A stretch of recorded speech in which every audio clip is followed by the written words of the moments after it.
Hello everyone, Tom Simmons here with another installment of Economics with Tully. And this particular video that we are creating today is one that I'm actually using for two different classes. If you're taking an economics course with me, this particular video is appropriate to understand the concept of monopolistic competition, which is one of the four market structures. If you're taking a business class with me, this is the appropriate video for an introduction to marketing, because this video represents the intersection of those two topics, microeconomics and marketing or business. In my last economics video, we began the concept of market structure, and we discussed the fact that there are four different market structures in which firms and industries find themselves. Perfect competition, imperfect competition, which is sometimes called monopolistic competition, oligopoly, and monopoly. In the first one, perfect competition, we saw how difficult that was for producers, because in perfect competition you have many firms within an industry. It's very easy to enter that industry, and so there's always the possibility of new competition. Consumers have a lot of information about the product and what price to expect and where they can go to get it if they don't like what you have. And the product is standardized. And that means that there's really no difference between the product on Joe's store shelves or Jane's store shelves. And if the consumer doesn't see a difference in the product, then they're going to go for the product that gives them the best monetary value. In other words, the one that's cheapest. And the example I gave in that last video was Kellogg's cornflakes. They're buying thousands or millions of bushels of corn to make cornflakes. And they don't care whether that corn came from Wisconsin or Iowa or Kansas. They're looking for the best buy on corn they can get. And when you eat your cornflakes, you don't pick out flake by flake saying, oh, this one obviously came from Gary's farm in Indiana. You don't know, and it's not really of interest to you. What's of interest to you is the right price. What's of interest to Kellogg's when they're buying the corn is that it's the right price. That's a tough place for producers to be when you're in that perfectly competitive market structure. The number one way out of a perfectly competitive market structure, the next step up, so to speak, is what we call imperfect competition. The more common name for imperfect competition is monopolistic competition. Of course, the problem with that phrase is that people begin to confuse the word monopoly with monopolistic competition, and they're not the same. All right? So, whether you choose to use the phrase imperfect competition or monopolistic competition, here are the characteristics of firms that find themselves in that market structure. Number one, there are many firms in the industry. Consumers have many different choices, many different places to get a particular product. And number two, it's fairly easy to enter that industry. It's not necessarily easy to survive in that industry, but it's easy to enter, to try to go into competition. So far, imperfect competition and perfect competition look exactly alike. But here are the two big differences. With imperfect or monopolistic competition, the product is no longer standardized. We're not talking about, well, Joe's corn looks like Jill's corn, looks like Jane's corn. The product is differentiated.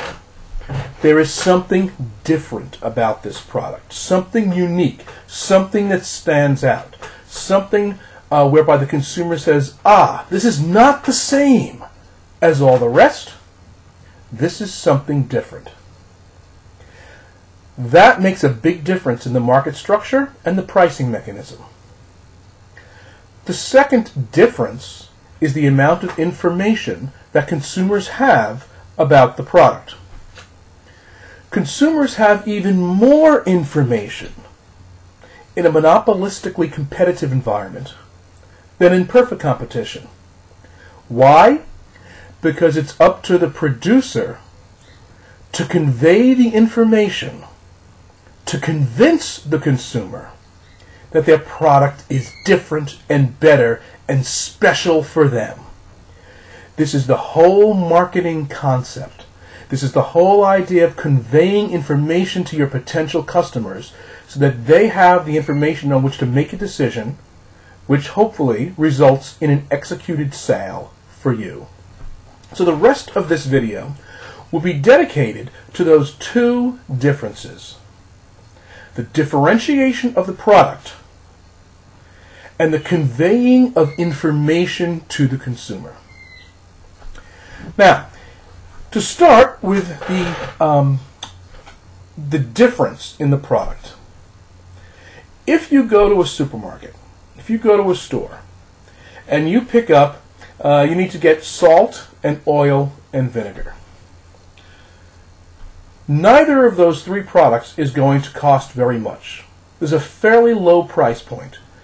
In fact, you can probably get the vinegar and the salt for under $1 in most supermarkets. The oil might be a little more, depending on the size of the oil that you're buying and the qualities of that particular oil. Here, 946 milliliters of white vinegar, store brand, cost me under $1 in the store where I bought it. 200 milliliters of vinegar. This cost me $12.95. That's because this isn't just boring, plain old white vinegar in a store brand bottle, in a plastic bottle. This is champagne flavored vinegar from the Filling Station, a gourmet food store in Chelsea Market in New York City, in a glass refillable bottle. So what we're going to do now is take a little trip. You probably never thought that an entire store could be dedicated to such low price items as salt, vinegar, and oil. And yet, the Filling Station in New York City has done exactly that. So come on with me, and we're going to take a little tour of the Filling Station at Chelsea Market. We're here today at the Filling Station in Chelsea Market, down on 9th Avenue between 14th and 15th Street, down in New York City. And this is a store that specializes in vinegar, oils, and salts. Now, those items normally sell in a supermarket for not too much, for $1 or under. And yet here, we have value-added products that are different than your standard supermarket variety offerings. So, Danny, what are you sampling right now? I'm sampling the Merlot salt. This is salt that is Merlot flavored. That's very good. When we look at the salts here, this is not just table salt. This is Thai ginger, bacon, ghost pepper, smoked alderwood, espresso, black truffle, Spanish rosemary, Himalayan rock salt. So rather than simply being the 50-cent container you buy in the supermarket, this is all value-added, extra special, commanding a much higher price. Around here, we have vats of, these are the vinegars or the oils? These are the vinegars. These are the vinegars. And instead of your standard white vinegar or red apple cider vinegar, we have sherry, champagne, cranberry pear. What are you tasting now? This is the champagne vinegar. It's my favorite. Oh my God. So the next time you're cooking and you need a vinegar, or you're looking for salad dressings and you want something special, you use honey vinegar, or coconut, or apricot, or peach, or pineapple. Or espresso. And all of these come in these gourmet style bottles that are right underneath the sampling tanks. Again, not your 69-cent store variety vinegar. As we move down around this way, we go, oh, there's another vinegar. Yeah, but it's balsamic and it's strawberry. Balsamic strawberry. Oh, I want to taste that later.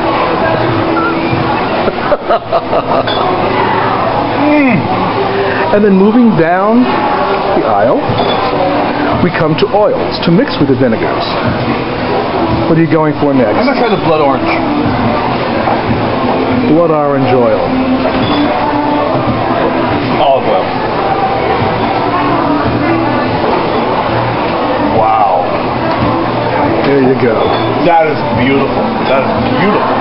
And if you're crazy like me, you'll be adding the fig vinegar with the walnut oil to come up with incredible salad dressing. That's walnut oil.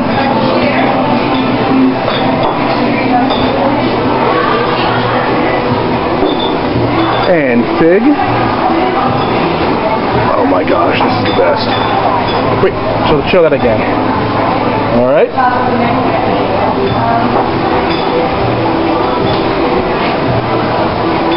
Is that incredible or what? Wow. That's so good. Where you may have thought of salt, oil, and vinegar as just another cheap product on a supermarket shelf, here you have an entire store dedicated to gourmet styles, gourmet flavors, value-added, upscale cooking. Entire store dedicated to it. This is a filling station in Chelsea Market in Chelsea, New York City. So, as you can see, that was a great example of product differentiation. Not just salt, or not just oil or vinegar, but champagne, fig, blood orange, walnut, ghost pepper salt, bacon-flavored salt. And what makes this an advantage to the producer is that he's not in perfect competition, or she's not in perfect competition with all the other oils and vinegars and salts. She has something better, a higher quality. It's gourmet. It provides more value. And so instead of selling $1 bottles of vinegar, now we have $12.95 bottles of vinegar. And the place is hopping. Product differentiation allows you to get out of that tight price competition and to charge a higher price for your product because your product contains more value and is a better value to the consumer. By doing that, you get yourself out of that really tight price competition. However, a product is only differentiated if the consumer believes it is differentiated. In fact, in reality, it's more important that the customer believes it's differentiated than whether it actually is or isn't. Because it's the customer who's going to be making the buying decision, who's going to execute that sale. And so in terms of convincing the customer that this product is different or better, or conveys better value, here's where the whole concept of information, providing information to the consumer, comes in. And that's the fourth element of market structure. Number of firms in the industry, ease of entry, product differentiation, and the information the customer has. It is up to the producer to find a way to provide that information to the customer or the potential customer. It used to be that students used to say, "Oh, you're talking about advertising." No, I'm not talking about advertising. I'm talking about marketing, and they are not the same thing. I always try and get my students to understand, when it comes to this concept, that marketing does not mean advertising. And very often students will come up with a business idea and we'll talk about the different things they'll need to get that business jump-started or off the ground. and they'll say, oh, I need to do advertising. No, you need to do marketing, not advertising. I rarely read from a text, but this definition of the marketing concept just hits the nail on the head. The marketing concept is the idea that an organization should try and satisfy consumers' needs through coordinated activities that also allow it to achieve its own goals. Might advertising be a small part of that? Yes, but all that is a small part of it. Marketing is much more comprehensive. It's a much larger concept than the very limited concept of buying advertising somewhere. When you are engaged in marketing, you are deciding on your target market, on your potential customers, and you are conveying information to them with absolutely everything you do, and it may have nothing to do with advertising. Let me give you an example.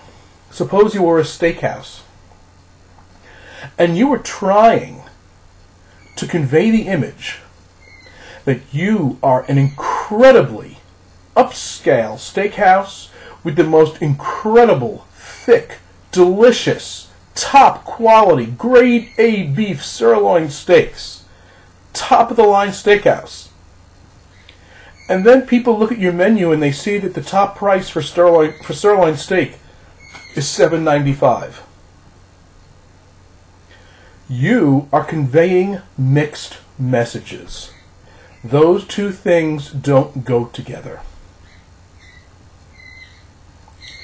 If you are telling people, or you're trying to meet a lunchtime market for business people to come and do work in your restaurant, and conduct business meetings as they're eating, and you have an indoor playground for children to run around in, you're conveying different messages as to who you are and what you're trying to be.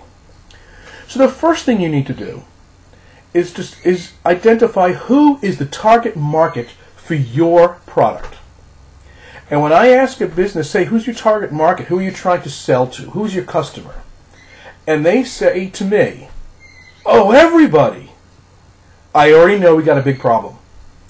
Everybody is not your customer. Understand that from the start.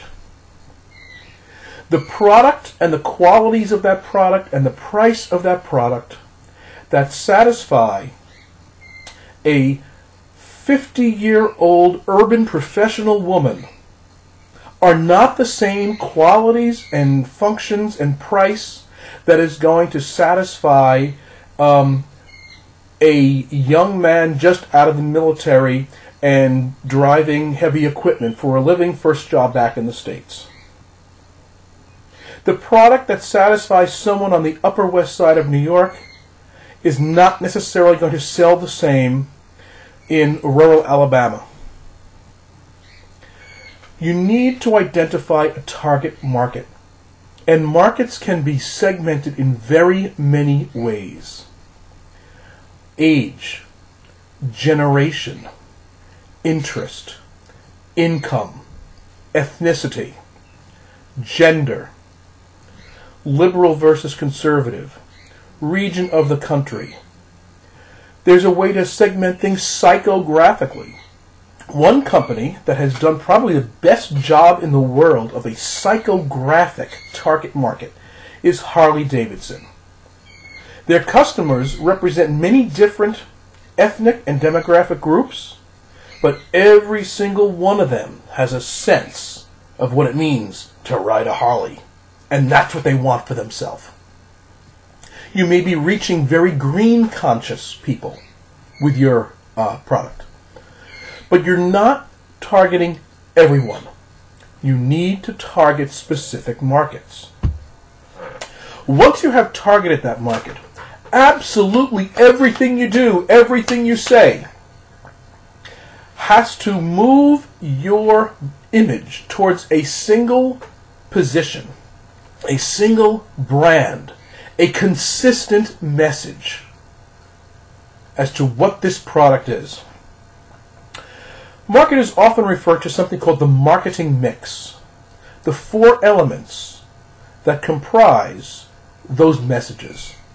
And those 4 elements, sometimes called the 4 Ps, are the product, the price, the place, and the promotion. And let me address each of those 4 briefly. The product.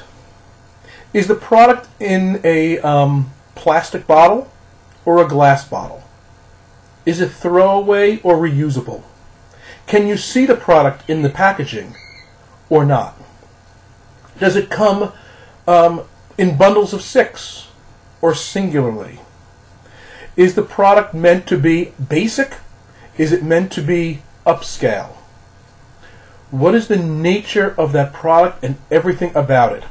If you're telling me that you are a socially responsible company and that your product is high quality, higher quality than all the others out there, please don't wrap the darn thing in cheap plastic. You're conveying a mixed message when you do that, and all the messages you send must be consistent. That's the product. The price also speaks to the customer. A higher price tells the customer this is a very high quality product. Now, if the position that you're seeking is not to be the high quality product, but to be the discount affordable product, then you're going to want a lower price.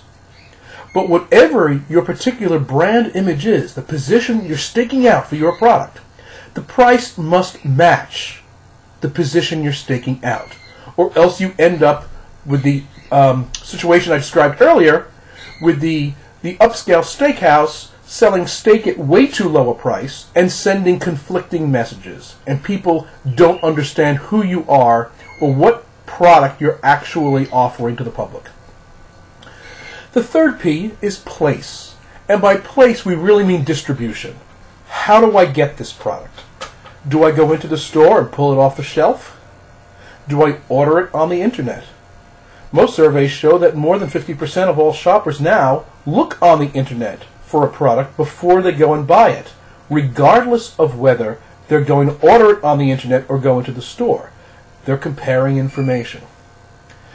Does your product have a place on the internet? Does it function? Does it work? Does it drive them to execute a sale, or is it just a billboard out in cyberspace somewhere? Can this product be delivered to you? Can it be set up? If you're buying bunk beds, will the people who deliver it actually set it up for you and assemble it, or do they just drop it off? If you're upscale, if you're providing service, you better have a way for that set of bunk beds to get set up when the delivery guys bring it. If you're a discount place, you tell people bring your pickup truck, or have a friend bring a pickup truck. You want consistency in the message that you are creating and providing. And then lastly, that last P is promotion. How are you promoting your product, your services? How do consumers find out more about it? Is advertising a possibility? Yes. But as you can see from everything I've said so far, that's a tiny slice of everything. Do you have a website? Do you have a blog? Do you have an email list? Are you present in the community? Do you sponsor sports uniforms for the local baseball or soccer team? Have you appeared at the local banquet for empowering women in business? Are you somehow socially responsible and people know about that? Are you on the radio? Are you on flyers? Do you rent a square on a diner placemat? And are your promotions consistent with the brand image you're attempting to convey? So, you're selecting target markets. Everyone is not your target market. Because within those target markets, you're establishing a position, a brand, for who you are. Every one of you should know that the brand image of Saks Fifth Avenue and Bergdorf Goodman and Macy's is different than Target and Walmart. There is a different image that comes to mind. And those companies all do a fairly good job of conveying that image and conveying the type of value and quality to their individual target markets. And you're going to use all of the resources available to you. The actual product itself, what it looks like, how it's packaged, the price of that product, the place where that product is distributed or how the consumer gets it, and the promotional materials that go along with it. Promotional material could also be something as simple as a shirt that I've been wearing throughout this entire broadcast. And if you've been watching me, every one of you knows what this shirt says. Squeaking. What's Squeaky? Squeaky Wheels Media is an advertising firm in New York City, located on West 28th Street, just about, 28 minus 16, 12 blocks from Chelsea Market. Squeaky Wheels is a firm that other companies hire specifically to do their web design work, their marketing, to establish that brand image. One of Squeaky Wheels' own promotions for themselves are these shirts. Last few years, I've brought business students to New York on a field trip, and Squeaky Wheel Media is one of the companies that invites us in, gives us lunch, and talks to us about breaking into the advertising industry, the marketing industry, the social media industry. And one of the nice things they do is give us these t-shirts, which is nice for all of us, but is also promotional for Squeaky Wheel. And this image is probably, it's very simple, it's very bold, it's been in your face this entire video. You're going to remember that word, squeaky. So, summing this up, imperfect competition, or monopolistic competition, the other word for it, is a market structure characterized by many firms competing, ease of entry, a ton of information available to the consumer about what the products are, what the value of those products are, where, alternative places where they can buy those products. And, probably most important, the differentiation of your product. Because once your product is different than everyone else's, you can then charge a higher price because you have conveyed the fact and convinced the customer that this, in fact, is a higher quality product or conveys more value or meets their needs. And that is the end of marketing. It's not coming up with something and shoving it down people's throats, which a lot of people mistakenly believe marketing is all about. No. Marketing is identifying your target market's needs, meeting them with a product, and conveying the information necessary to the customer so that they understand the value that product conveys to them, and then you execute the sale. The day of high-pressure salesmanship is, for the most part, with a very few exceptions in very few industries that are dinosaurs. Those days are over. Today, the game is all about meeting consumer needs with a product that really does meet those needs and conveying that information to them. And when customers find a product that uniquely meets their specific needs, they are willing to pay a higher price for it. You are no longer needing to charge the price that everyone else charges, and you can begin to make a profit that enables you to expand and grow. So, this has been, as I said, the intersection of economics and business, of microeconomics and marketing, of market structure and target market and the marketing mix. They're inextricably linked together. This is Tom Simmons wearing his Squeaky Wheel Media t-shirt, signing off, and hope you have a great day.